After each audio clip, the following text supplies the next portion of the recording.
नमस्कार मंडळी, स्वागत आहे तुमचं आपल्या यूट्यूब चॅनलवर. तर आज मी बनवणार आहे झणझणीत आणि चमचमीत पावसाळा स्पेशल मिक्स पिठाचे शिंगोळे. तर त्यासाठी 1 वाटी ज्वारीचं पीठ घेतलेलं आहे. त्याच्याहून बारक्या वाटीनं वाटीभर गव्हाचं पीठ घेतलं आहे. हे पीठ मी सगळे चाळून घेतलेले आहेत. आता हे पीठ मी एका ताटामध्ये काढून घेतलं. त्यानंतर एका चमच्याभर बेसन घातलं. एक अर्धा चमचा ओवा, अर्धा चमचा लाल तिखट, अर्धा चमचा हळदी पावडर आणि इथं मी लसूण कोथिंबीरीचं वाटण करून घेतलं होतं, ते वाटण घातलं. चवीनुसार मीठ घातलं आणि चांगलं मिक्स करून घेतलं. आता इथं मी कमी प्रमाणात बनवते शिंगोळे, तर त्याच्यासाठी सगळ्या साहित्याचं कमी प्रमाण घेतलं आहे. आता हे सगळं चांगलं असं मिक्स करून घेतलं आणि थोडं थोडं पाणी घालून घटसर असं पीठ मळून घेतलेलं आहे.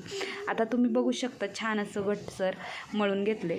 पीठ हे घटसरच ठेवायचं, नाहीतर शिंगोळे व्यवस्थित बनले जात नाहीत. त्याच्यामुळे तेल लावून ठेवायचं 1-5 मिनटासाठी.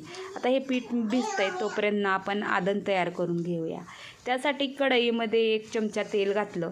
तेल गरम झाल्यानंतर 1 चमचा जिरे घातले. जिरे चांगले फुलू दिले. त्यानंतर 1 चमचा मोहरी घातली. मोहरी चांगली तडतडू दिली. त्यानंतर याच्यामध्ये कोथिंबीर लसणाचं वाटण घालून घेतलं.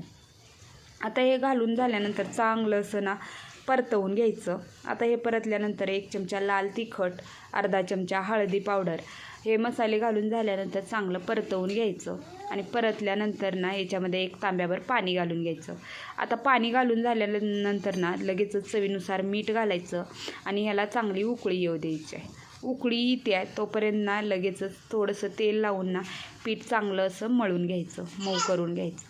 आता हे मऊ झालेलं पीठ आता थोडे असे छोटे छोटे गोळे घ्यायचे आणि असं पोळीपाटावर असं लांबकं असं काडीसारखं वळून घ्यायचं आहे. आता हे वळून झाल्यानंतर बघा असं दोन्हीचे कॉर्नर असं चिटकावून घ्यायचे आहेत.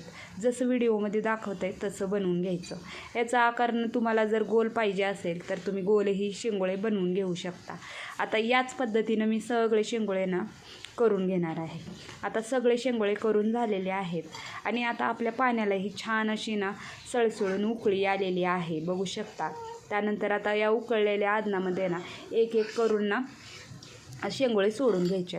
पाण्याला चांगली उकळी येऊ द्यायची आहे, नाहीतर काय होतं शिंगोळे चांगले व्यवस्थित बनत नाहीत, चिटकतात आणि तुटले जातात. त्याच्यामुळं पाण्याला चांगली उकळी येऊ द्यायची आहे. आता याच्यामध्ये मी सगळे शिंगोळे घालून घेतले आणि आता याला चांगलं असं ढवळून घ्यायचं आहे.